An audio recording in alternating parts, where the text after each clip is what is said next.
পরে এখনো অবধি কোথাও ঘুরতে যাওয়া হয়নি, তাই সবাই মিলে প্ল্যান করেছিলাম কেননা পুরী যাওয়া যাক।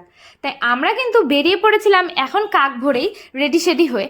রাস্তায় বেরিয়েই কোনো টোটো পাইনি, তারপরে টোটো ফোন করা ছিল ভাগ্যিস, সেই টোটোওয়ালাই কিন্তু আমাদের স্টেশন পৌঁছে দিয়ে এসছে। আর এখানে দেখো আমি গিয়ে দেখি সবাই চলে এসছে, শুধু আমি লেট।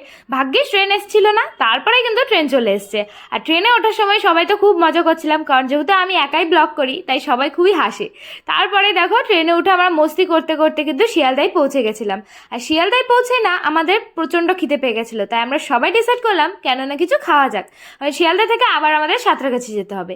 আর এখান থেকে আমরা কেউ কেউ ডোসা, ইডলি, আর এখানে আমি কিন্তু নিয়ে নিয়েছিলাম একটা স্যান্ডউইচ। স্যান্ডউইচ খেতে খেতে দেখে আমার বড় বড় একটা ডোসা নিয়ে এসছে।